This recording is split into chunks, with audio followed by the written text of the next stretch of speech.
Hello everyone and welcome to video lecture 4. This week we're talking about architectural diagramming. Architectural diagram is going to be in a two-part series. Today we're going to be looking at why we use architectural diagrams, how they're used in the architecture profession, from competitions to getting ideas across quickly to presenting to clients or panels, whatever it might be. And then next week we're going to look at how to create your own architectural diagrams of the case study that you're looking at using Adobe Illustrator. So we're going to be talking about diagrams, and we're also going to show you how to use Adobe Illustrator. Very, very easy software to understand once you get the hang of it, and you can create some pretty beautiful drawings like this. So the idea is, in the next assignment, once we've finished our drawings and we're happy with how they're coming across, we're going to then use our knowledge that we've gained from researching the case study to interpret your building, your case study, into 8 architectural diagrams. And the diagrams will be something like this. They'll tell us something that you know about the case study in a visual way. So this diagram looks at how this house, in particular the Ruckers Hill house by Studio Bright, centers around 2 courtyards. One is about water, one is about the garden. And you can see that while there are some similarities between these two drawings, a lot of information from the actual house part of this case study has been omitted. So we delete out what we don't want, and we show what we do want, and we layer in more information to make that happen. So a diagram is different from an architectural drawing in that it's not a real building, it's not going to be constructed, it's more about communicating a concept and communicating that concept as quickly as possible. Typically we would only ever have one concept shown per diagram. So while we might be looking at one building, we might have 8 different diagrams talking about the one building, which we'll get into shortly. And we'll come back to this diagram and how I've made this at the end of the presentation. But first, let's look at where diagrams are used. So we've got competition panels, we've got client presentations, analysis of precedents, and concept communication. So if we have a first look at some competition panels, and for those of you that don't know, a lot of public architecture, things like opera houses, stadiums, big structures, are typically won through competition. So architecture practices from all over the world usually will be invited to compete, to put together an idea, to put together a scheme, to win that job. So competition panels are definitely somewhere you'll find architectural diagrams heavily used. So let's have a look at some now. Some of these are student examples, some of these are international practice examples, but diagramming still pertains to both. Okay, so interesting little project, nice piece of acupuncture on the river, and we've got a little axonometric diagram here that explains how this project is layered together and what's happening at each different level. Next project, we've got another axonometric series diagram. This time it's all about the program and how each of these spatial elements ties together to relate to the program. So they're telling us that the structure is different, and it's different because we want a different experience at each level. So it's telling us about how the space and the function or the program are related to one another. Another one here, we've got a diagram series showing how this concept came together, showing the connection to this courtyard, how we're responding at an urban level along this strip and at the wall, and finally we arrive at this outcome here. This project is talking about how this facade system has been manipulated so that we end up with this stepped design that we can see over here. So it's more about the technical side in this diagram. You can see this little hand here pushing in, and that's the concept, that we have this straight system, it gets pushed, and we end up with these ripple effects here. This project is talking primarily about what program is happening at each level of the project. So all of these parts here, when added together, equal this entire building. And so they're telling us, by breaking the building down into chunks, what's happening at each spot. This pavilion, the diagram series, is explaining that the initial idea is about origami, and then we've taken a shape we've manipulated its form, rotated it around, repeated it, made it three-dimensional, and that's how we arrive at the product. So it's a progression or narrative that tells us how we got from an initial concept to the final outcome. This project is telling us how the idea relates to the function. So there's a series of diagrams here that takes us through and finally tells us what we're looking at over here. This is quite a simple diagram series that explains that this building is about change over time. And so as the tree grows, it's going to inhabit and occupy this building more, and the facade and the overall appearance of the building will change as the tree starts to fill up this building. Another one here, we're talking in a few different axonometric diagrams about how this building works. So it's quite pragmatic, quite functional.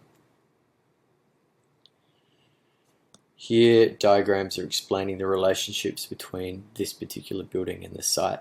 So why we've elevated it, why there's this growth here for the amphitheatre, the connection to the city, connection to the sea.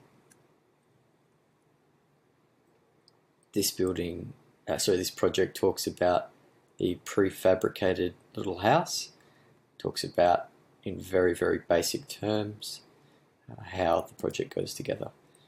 It then gets a little bit more detailed, telling us what each one of these colours in the final project represents by going through each part. We would then talk a little bit about the technology, what's happening inside the building, and so you can see the step-by-step process and how diagrams can very, very quickly communicate ideas through these competition panels. Alright, so what are we looking at? What are the basics of architectural diagrams? Now this semester we've got a lot of fantastic books in your methods reading list. So both Design Blackboard and Methods Blackboard will have a reading list. In the Methods Blackboard, the reading list is all about technical understanding of what's going on this semester. So Drawing for Architects is talking about what we're doing in AutoCAD. Graphic Design for Architects helps you with your diagramming and with your folio at the end of semester, as does Precedents in Architecture. And these two will help you with the next assignment in constructing sectional perspectives and some beautiful imagery. Alright, so let's jump into Graphic Design for Architects. Now, I'm not going to go through all of it. I've just taken a few pages out of here. I want you to go through and read it yourself as well to understand what diagrams are and how they work. So, some diagrams explain the form of the architecture. So, very basic diagrams will simply explain the geometry, like we might have seen in some of those competition examples, just how we arrived at the final form. This diagram series talks about the relationship between inside and out. So we have a perimeter, and then we have something else happening inside the center. Again, these are very basic geometric diagrams, but they explain the essence of the project. This one here is talking about similarities. So you might take reference from a building from history and then show how that is similar. So this gap opening up here and this gap opening up there. This diagram here clearly articulates different line types and how we thicken certain elements that we want to make particularly clear. So diagramming line weights will be different to your architectural drawing line weights, and that now we're using line weights to bring particular attention to certain elements, not so much to show what structure is thicker or heavier than others. So keep that in mind. Another diagram type is to say how you arrived at the shape. So you can think of this as more of a step-by-step process. So this diagram leads into this one, which leads into the next one as it doubles here, as they pull apart, as we spread, as we create a grid out of that, as the grid turns into volumes, and as the volumes are separated. So you can see this diagram series articulates how we've arrived at the final form. Thinking in layers. Okay, so this page shows us how we go from the very, very blank basic drawing that we might have done in AutoCAD. It's just 2D lines. We then use Illustrator to edit the line weight so we can thicken this outer edge. We then added some gradient and some fills into this, and then we've added arrows, text, and color to the diagram, getting from this point here to this point here to illustrate our concepts. And another diagram series is to talk about how the pieces relate to one another. So This piece we can see relates to this form. So this is the roof, this is the form. And then these pieces or fragments from the elevation are relating to this part of the form here. And all of these elements sit on top of each other. So it's talking about how these geometries ultimately make this final form. And then we move on to the next book for the semester, Precedents in Architecture, Analytical Diagrams. Now, this book is very much in an older style of architectural diagramming, but it does give you another sense of how to use diagramming for analysis. Most of what we'll be doing diagramming this semester is for conceptual diagramming, explaining core concepts that are happening inside either your case study or your own architectural design for your acupuncture. But this is another way that we can use diagrams to assess for projects. So we've got Alva Alto. This is the project. These are the drawings, sections, elevations, plans. And then these are some analytical diagrams explaining what's going on. So what's going on with the structure? How does natural light get in? What are the massing of the form? How's the symmetry and balance working? What's the geometry? What's the hierarchy, etc.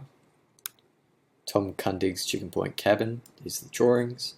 And then these are the diagrams. Again, natural light, massing, plane to section, circulation. How does that work? And what's the party diagram? So what brings it all together? Le Corbusier's Villa Savoy.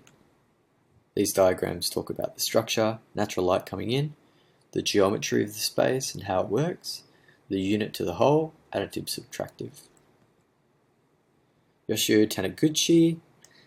Then we're looking at diagrams here, structure, natural light, massing, repetitive to unique, unit to whole. And we can see very much the relationships between what's going on in the floor plan here to what's going on in the diagrams. So while this diagram only really contains two lines, we've got this rectangular line here, and then we've got this spline coming out of there. We can see very much that it's relating to this plan. So we'll see more and more as we go through this series that diagramming is about the essence of an idea. It's about deleting everything that is unimportant to the idea you're trying to communicate and showing only the essence of that. So in this case, the unit to the whole, we only need two lines to get that idea across. So it's about simplification. Zumthor's Chapel St. Benedict, and we can see his drawings there. Again, look how simple these drawings are compared to the initial drawings. There's a lot going on here. We take it out to its pure form. This is what diagramming is about, getting as much across conceptually or analytically as you can with the minimal amount of drawings. If you had all of this here, if you showed every part of this plan, it's just going to make it very difficult to understand what's going on in any one of these diagrams. So it's about taking out information. Alright, so let's go through what I believe is 4 different categories of diagrams. First diagram type is the form generation, or the step-by-step type. So we've started here with this idea, we've shaved off some sides, we've pulled elements out here, perhaps to allow for view, we've split to allow for circulation, to allow for wind travel, or sunlight, whatever it might be, and then we've applied that to a final form. So you can see the step-by-step approach there. Again, we start here at this prism, divide it up, adjusting it, reducing some parts, pulling this part up, pushing and pulling these elements, squeezing or pinching at this part here, and then producing the final form. Here we go, the pin-up, the support programs, the offices that go behind that, then we're rotating that to a vertical form, we're manipulating the form, we're ramping the floor plates so that they go in a spiral, we're then adding some extra program, then manipulating that outer facade, and that equals the final form. So you can see the step-by-step working there. Again, step-by-step, got this massing, we're adding this central element, and those two things together equal this part here. We take a mass, divide it up, take some corners off, take those corners and put them in the central part, and then delete that out, and then we add a mass over the top of that. right? And then we can see another series is to have all three steps laid over the top of each other there. You can even do this in model form. So these are some very basic architectural models, and you can see if we look through this step by step, the iteration is quite clear at arriving at the final product. So step by step doesn't always have to be in drawn form, it can be in model form as well. Okay, diagram type number 2 is the alternatives explored type. So we're looking at all of the different alternatives, all of the different iterations shown in one page. So something like this is very common, where we might have a brief and we attempt to create as many forms as possible that work to that brief, and then we put them all side by side to reflect on the forms and make some decisions. Another example here, all of the different types and forms, this shown in axo and section and a 2D line axo as well. So each one of these is their own idea relative to the same brief. A section version, so we're testing in section what happens if we change the section relative to the same brief. How do people occupy that? This is a really nice way to test humans in space, and really good for your acupuncture as well, to test in section how it's going to perhaps respond to the heritage forms either side if you're in a laneway, and then how people might start to occupy that space as well. So this would be a good one for that.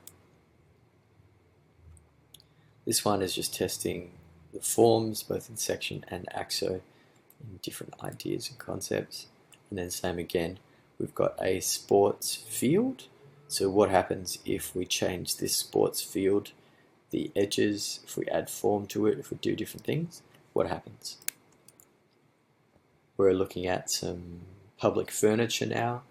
So we've got a bench cluster, a planter bench, a wiggle bench, a split bench. We've got a wave bench, a picnic table bench, a lift bench. My personal favorite, the bench bench. Lots of different ideas going on here. Next one we come to is the third diagram in the series, is the sum of the parts diagram. Sum of the parts looks at all of the different elements brought together equal the final form. So this plus this plus this equals this. Same thing again, if we add all of these elements together, these ones that we sliced off here, we end up with the final form. If we add all of these individual units together, and each one of these might have their own program, say for example you're dealing with a complex building like a hospital, and there's lots of different stations and offices and things going on, this might be a useful diagram to split all those parts up. And so if you take all of these elements, they equal this mass down the bottom right hand corner. Again, if you take all of these elements here, each one has their own program, as we can see with these arrows. We add those all together, we end up with the final mass down the bottom. And this comes to our final diagram category, which is perhaps the most useful, particularly at this stage of your architectural career, is when you're trying to communicate concepts. Now you might have a concept in your head that is not yet communicating in plan or section, or is not yet coming across in the model, that a diagram can really help you articulate that. Perhaps there's a lot of complexity going on in the ground floor plan because there's things above, things below, all sorts of things going on. So a diagram can really help you simplify that down, because you don't need to show everything in the diagram. In fact, you can take out everything you don't need. So diagrams are really going to help you articulate your concepts to us. So this is a diagram series that talks about each one of the different concepts for the building. So it's 3 forms. These are the facade lines and how they interact with each other. This is the flow and arrival of circulation. These are where the atriums are located within these masses. There's 3 institutions that we need to consider. We're talking about inside and out relationships. There are synergies, or sharing amenity of this one central space. And then there are key zones that are happening as a result of this carving out here, here, and here. Right, so these are the concepts of this form. So it's a really useful page in any presentation, whether you're a student or whether you're putting together a competition panel, to tell us all of the different things that you're thinking about as you do the drawing, because we can't always see just from your plan or just from your section or just from the perspectives all of the wonderful things that you've been thinking about when you put together your building. So a diagram series really helps you put that together.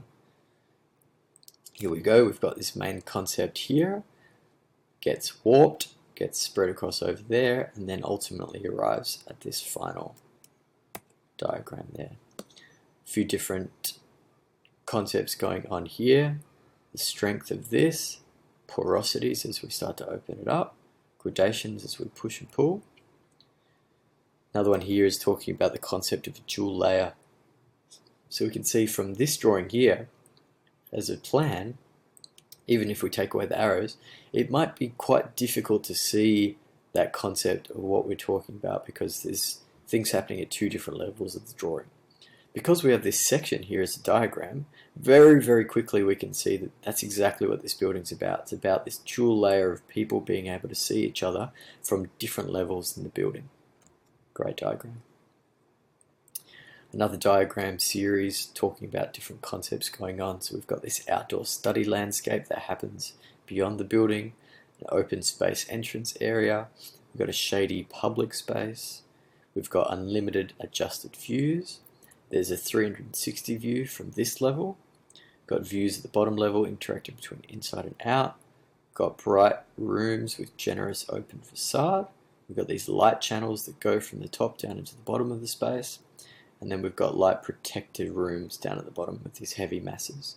So this page very quickly articulates everything that's going on in the form. Now if you just had this one form, it would be very difficult to see that all of these things had already been considered, so the diagrams get that across very quickly. Rooms are clustered into 3 small scale units. They're sharing common spaces at each unit in the center. All rooms and common areas have balconies and views, and then we have transparencies and sightlines. Again, if we just had this plan, how would we know that these things have been considered? So the diagrams really do help with that. This is more of an abstract understanding of a conceptual diagram. So this is an image of a house, but what I want to get across in my diagram is that we have these 3 different layers of opacity in the house. We have complete view, we have obstructed view, and then we have the solid, perhaps with a few different preparations, but you can't see anyone behind that. So this series here, this little triptych which we have over the side, tells us what we might not see when we're looking at this perspective here. We're playing with porosity, we're playing with transparency in this architecture through the screening. So it's a nice little way of getting that across. Definitely needs some text down here though to articulate that that's what we're looking at. Another diagram series that's a little bit more abstract. Instead of just taking view lines and putting view cones as we're walking around this building, what they've done is at the end of the view line, they've photoshopped an image or a perspective of exactly what we expect to look at as we're standing in that point. So if I'm standing here and I'm looking this way, which is what these lines represent, I will see this that's going on here. If I'm standing here and looking this way, I will see this. And they spread that around this place so we can see what's going on. And we've lined that up into 3 different concepts here: sequence of events, your effortless wandering, and compressing and expanding. Alright, so to summarize, how do we make diagrams? We understand what they're here for, whether it's competition panels, whether it's trying to communicate a concept or get across an idea to a client. But what are these diagrams? How do I make them myself? So let's talk about that now as a step-by-step guide. So step 1, the first thing you need to do is to ask yourself, what are you trying to show? And which one of the categories is going to help with that? So if it's a step-by-step series of the form generation, if you want to show, well, I had this first idea and then I pushed it here and I pulled it there and I added a few more levels and I did X, Y, Z to get to the final outcome, then the form generation step-by-step is perfect for you. If you want to show, maybe in your process, in your portfolio, you want to show all the different design alternatives explored, you can do a series of images set up in a grid that shows that. Perhaps you want to show the sum of the parts. You want to show all of the different elements that are working together. You might do an exploded axo or an axonometric with all of the different parts pulled apart. You can do something like that. And then there's the most common, the primary concept. So you want to show all of the different things that you've been thinking about in your design, nice and clearly side by side. So step one, you just have to figure out what are you trying to show, and then choose one of the categories, the one that works for that. Step two, you need to figure out what type of drawing will be best to show this. So if you want to show a concept series, what drawing in plan, section, elevation, or axonometric will best represent that? Well, my building is talking about the relationships between the courtyards that are at the center, and then we've got two masses either side of that. Now, I could do that in section, but then which way do I cut the section? Through the courtyards or through the masses? That's not going to show me much. Elevation, I'm only going to see one side, so that's not helping. And axonometric, depending which way my view is looking, I'm probably not going to see everything I need to see. So this drawing is going to be a plan type based on that concept. So I did step one, it was primary concept. Plan is going to be the best way to show it. And then step three, we need to get the existing drawing and take just what we need, or in other words, delete just what we don't need. And that's depending on whether you're by hand, by CAD. So if you're by hand, say you're doing some diagrams for design, you'd use tracing paper to trace just the elements that you need. So maybe you've already got your sections and your plan drawn up for design, but you want to create some diagrams. So you put a new sheet of trace paper over the top. You then trace out just the lines that you need for that diagram, like we talked about before with the rectangular line and the spline line. Just the elements that you need, and then you can add some more information to that. Or if you're in CAD, you can copy the existing drawing. Make sure you do this, copy it over, save as, and then delete everything that you don't need in order to tell that story. So whatever you are trying to say, think about only the core parts that you need to say it, and delete everything else. Once again, copy and save as before you do that. Then you'll either move, rotate, copy, or do whatever you need to do to the drawing so that you can get the base image looking as you need it to for the diagram. So this is where you've chosen your diagram type. We've got concept diagram, with notes and plan, and then I've deleted everything off the plan that we don't need to talk about this concept. Step four, we've now got to layer in information. So we can do things like adding textures or adding people if it's about interaction, maybe adding some color to show different coding devices, or shadow and light. Whatever you need to articulate the concepts, you can lay this over the top. You're then going to hardline, which is where we bump up the line weight of the outer edge. So you'll notice that most diagrams have a thick outer line so that they bounce off the page. And once again, line weights when we're in diagrams is not about showing structure. It's about getting us to see the primary concept. So you're trying to use line weights to direct the eye to a certain point. And then step five, we're going to annotate it very briefly. So you're going to add a very small amount of text underneath the diagram to articulate to the viewer what they're looking at. And this is usually probably less than 10 words. We don't want a paragraph. We certainly don't need an essay under a diagram. Just keep it simple. Then on the actual diagram itself, if you need to, you can add some single words or text or arrows on top of the diagram to articulate certain things. I would recommend against this. Usually you want the drawing to do the talking, and you can just have a little bit of text underneath it. So use arrows and text very sparingly.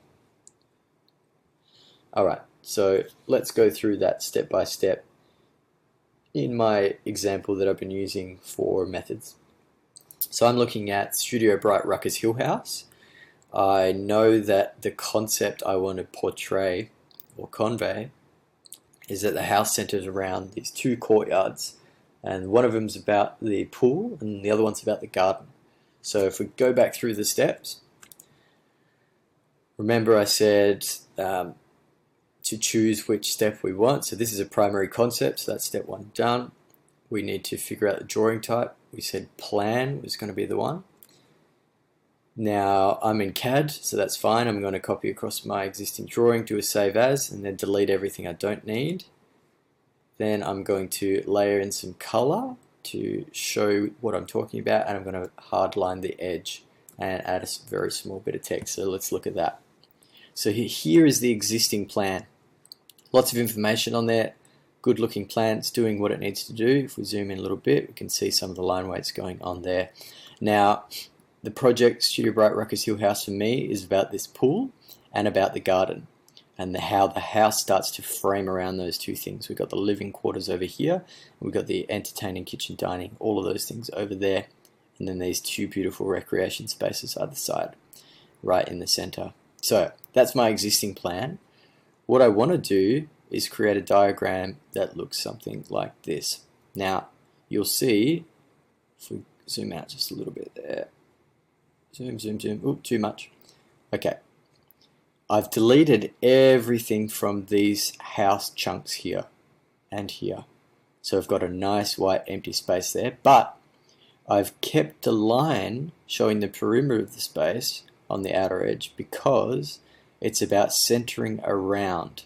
So if I just had the pool and the garden space, it wouldn't be showing us that it's about centering around these two elements because they'd just be sitting there in space. So I still do need the house, I just don't need anything that's inside it. You can see very much that I've got a thick hard line around these house elements, and that shows that these are the things that are doing the bounding. And then you can see that I've also added some color here to give a sense of texture. So I've deleted everything I want, I've chosen the plan type, it's a conceptual drawing, I've added some color, and I've added a little bit of text. So this pool, I've added a series of blue elements, and the blue elements are changing in a gradient, so I can see the depth of the pool, which is nice. I've added a bit of green texture here to indicate the grass that's there, and I've changed the line weights and the dash type of the trees just to make them sing a little bit more than they were here. These are in dots at the moment, but they're not showing because the drawing has been scaled down. So I had to do some tweaking and readjusting the line weights so that it shows only what I want to show. And that's how we create an architectural diagram. Take only the essence of what we need from the plan in this case. Could be section, could be axo, could be elevation, whatever it is that you need. Take only the essence and then layer in information and add a little bit of text that tells us what we're doing. And that's one architectural diagram, nice and simple there. Next week we're going to be looking at Adobe Illustrator and how to use Adobe Illustrator. So this drawing here, this diagram was created using Adobe Illustrator. We're going to go through the steps, the commands, the user interface, all of those things, the basics of Adobe Illustrator, as well as constructing a few more diagrams, a few more examples in next week's video. Alright, have fun working on your assignments, and we'll see you very shortly. Thanks everyone.